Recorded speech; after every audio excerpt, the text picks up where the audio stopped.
Hello and welcome to Thyros Web Development Tips and Tutorials.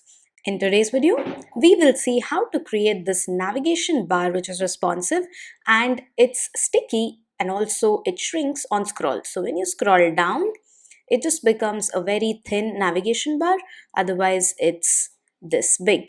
And it's also responsive. So on a mobile screen, you will see a hamburger menu, and when clicking on that, a full screen menu appears. So you will not be able to scroll. You can click on any of the links and it will scroll to that position. So this is what we'll be building today.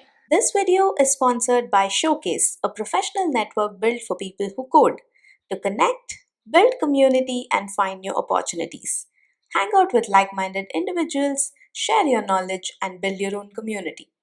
You can share blogs, videos, projects, code snippets, and short messages. If you are a content creator, you can grow your own audience and make some money through paid subscribers. Join me and thousands of developers on Showcase today. To start with, I already have a project where I have installed Tailwind CSS and with the latest version using post CSS and also configured the GIT mode. You don't have to worry about any of that because I have multiple other videos that shows installation. So if you already know that, I have prepared the first section and everything. So let's open this with live server and we have this much already done. So we can focus on building the navigation bar. Let's get to it. Now, since it's a fixed navbar, let's add a header element with class fixed, and then this will be a flex container because we want the logo on the left and the menu on the right. Flex with justify between and items center. Also, we need some horizontal padding, so something like px4, and on larger screens let's make it px12, and within this let's add the logo within a link. So image, I have the image uploaded on Cloudinary. Alt is chat logo. Let's set some height to it, something like maybe h12. Okay, let's see what this looks like. That's quite big, so maybe h8. That's small. h10. Yeah, the logo size is fine, but let's add some height to the entire header. So that will be maybe h20. Yeah, so this is what the height of the navbar is, or maybe h24 before it shrinks, right? Since Tailwind CSS is mobile first, let's build the mobile layout first. Yeah, let's open this up in responsive mode, and we need to get the hamburger menu on the right here. For that icon, let's go to hero icons and pick up the hamburger menu icon, copy SVG, and let me add that here within a nav element and a button. So that's the SVG here. Height h8, w8 should be good, and let's have a text white for this one. Okay, yeah, for some reason justify between isn't working. Let's see why that is. Right, so because header is fixed element, it occupies the width of the both these elements here and instead of full width. So let's add a w full here. That should fix it for us. Yeah, so that's perfect. Now on click of the hamburger icon, we have a full screen menu that appears. So let's work on creating that. So one is the button. Right after the button, let's add a list. with home, features, about, and then contact, features, about, and contact. And now for the smooth scroll, like when you click on the link, it scrolls down to the section smooth, right? For that, let's add this, let's add the custom styles here in our custom style sheet, which is tailwind.css. Of course, you can add it within style tags here also. Now this is layer, I don't know, base, HTML, apply, no, scroll, behavior, smooth.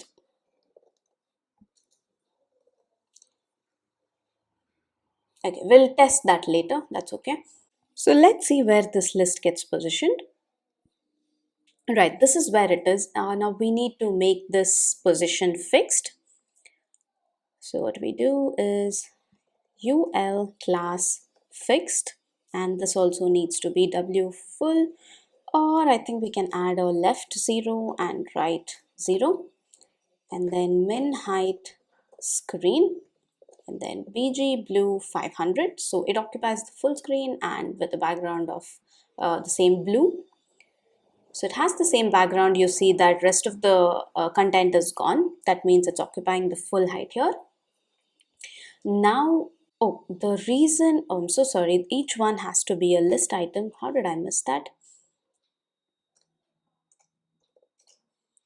Which is why they're not appearing one below the other. Yeah. So yeah, this is what it is. Now we just need to make it text white and add some vertical spacing.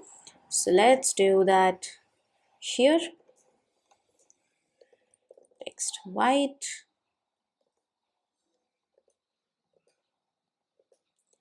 And then to add a vertical spacing between the list items, we can use the space y utilities.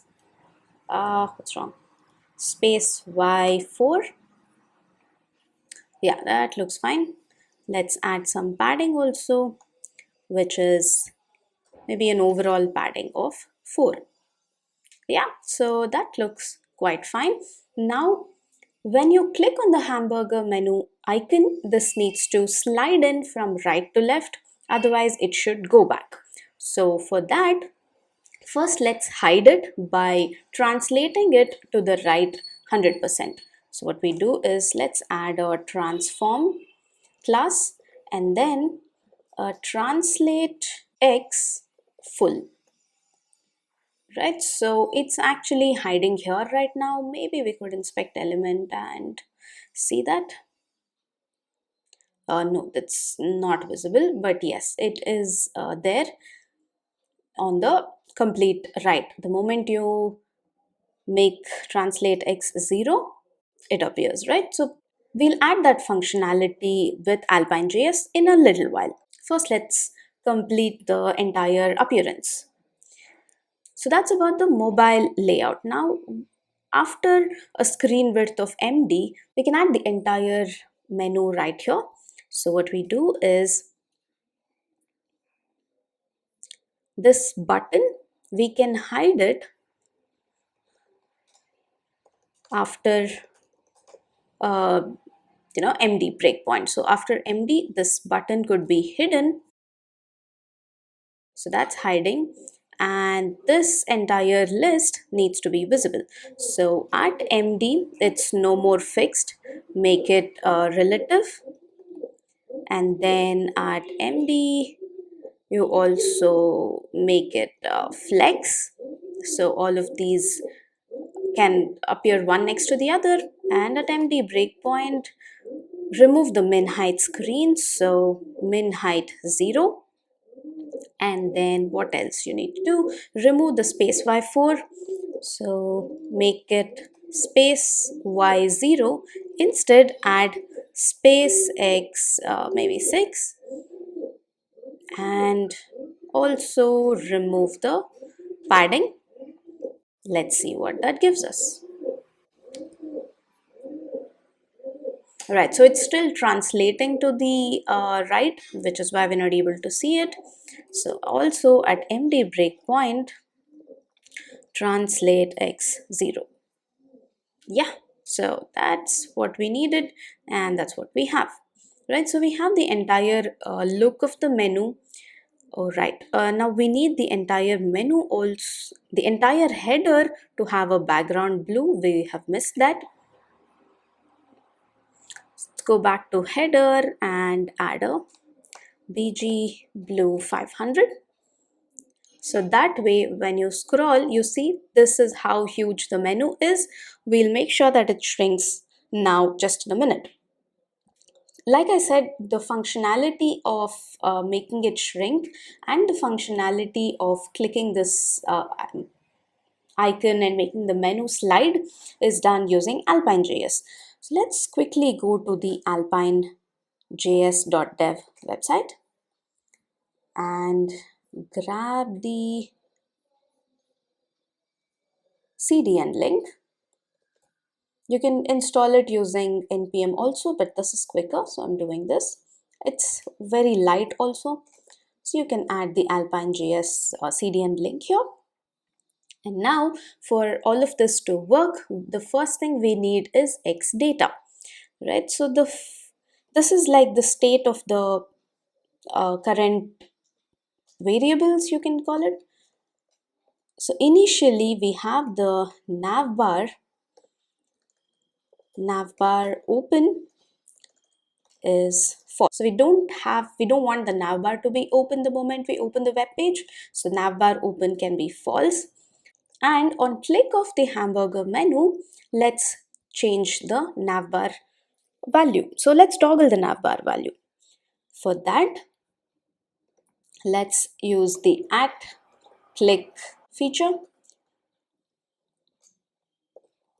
Navbar open equals toggle that is not of navbar open. So that toggles it. Whenever you click on the hamburger menu icon, it opens or closes. Now for this to actually work, you need to translate, like I showed, you need to translate x0 when the navbar is open and translate x full when the navbar is closed. So that let's do here by adding a conditional class, right? So it's done by adding a colon class, and then within this, within these flower braces, I don't know, they're called curly braces maybe. Let's add class translate x full when navbar open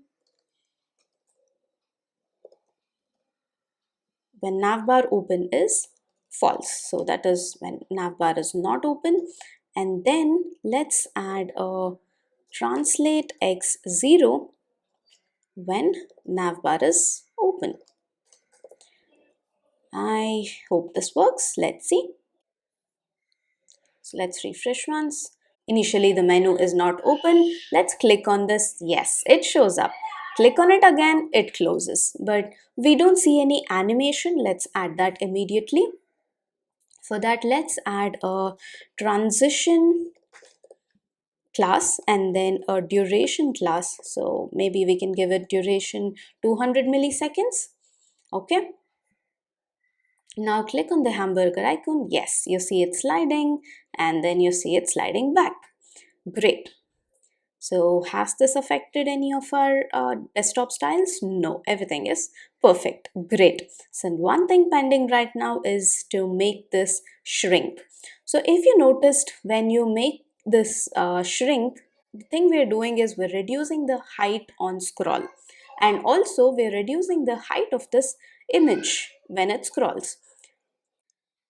Now for that, on the body element, we need to detect the scroll. So in Alpine JS, let's see what we have.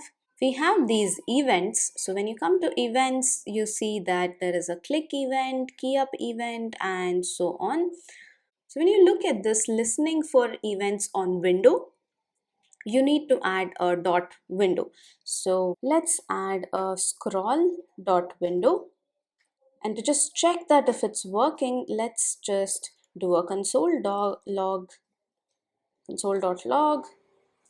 What's happening? Yeah, scrolling. Okay.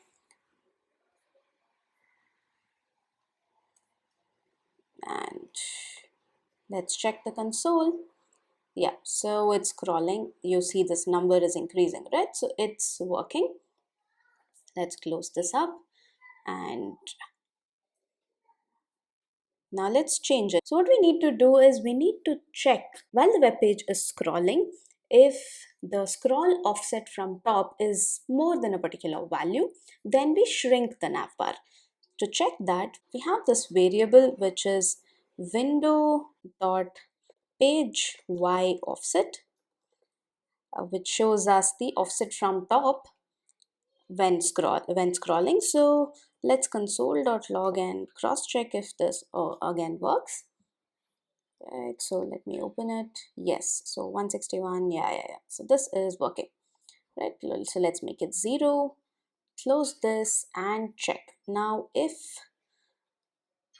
window.page offset is beyond something, like let's say greater than 60, let's have a variable set, something like scrolled from top equals true, else scrolled from top equals false. Now obviously we need to initialize this right here. So scroll from top initially equals false. Okay, not equals, yeah, false.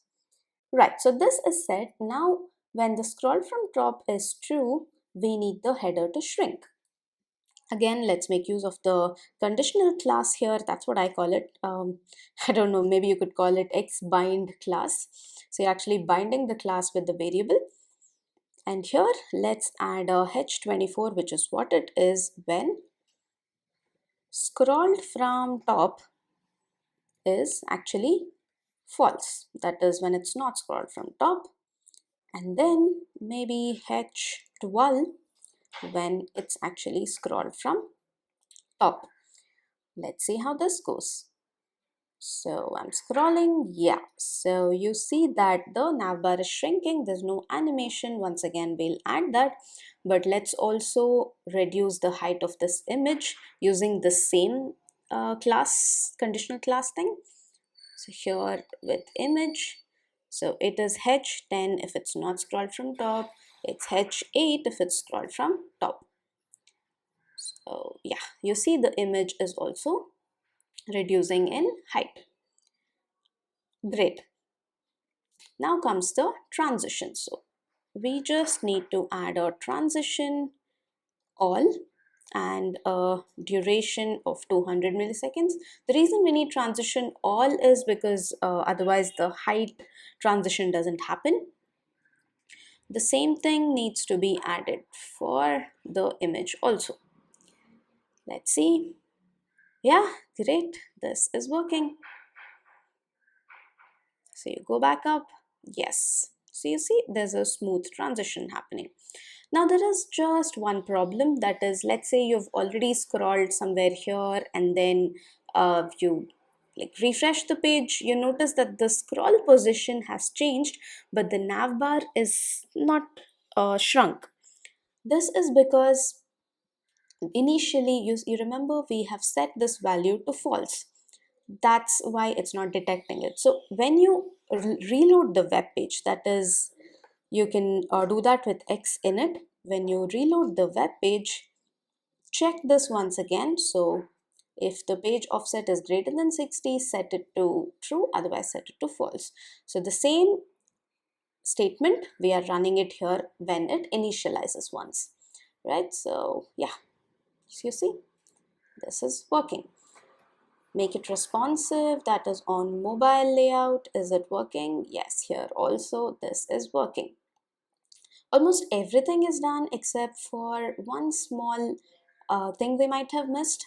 That is, when the menu is open here, you see the scroll bar still appears. We don't want to see the scroll bar because the page behind is anyway not visible. That's why when the nav is open, we can set the overflow scroll of body to none or 0. sorry, I forgot what that is, but I know the Tailwind class for that. So for the body, we have the same conditional class thing. And here, say overflow hidden, add the class overflow hidden when, oh, I'm sorry.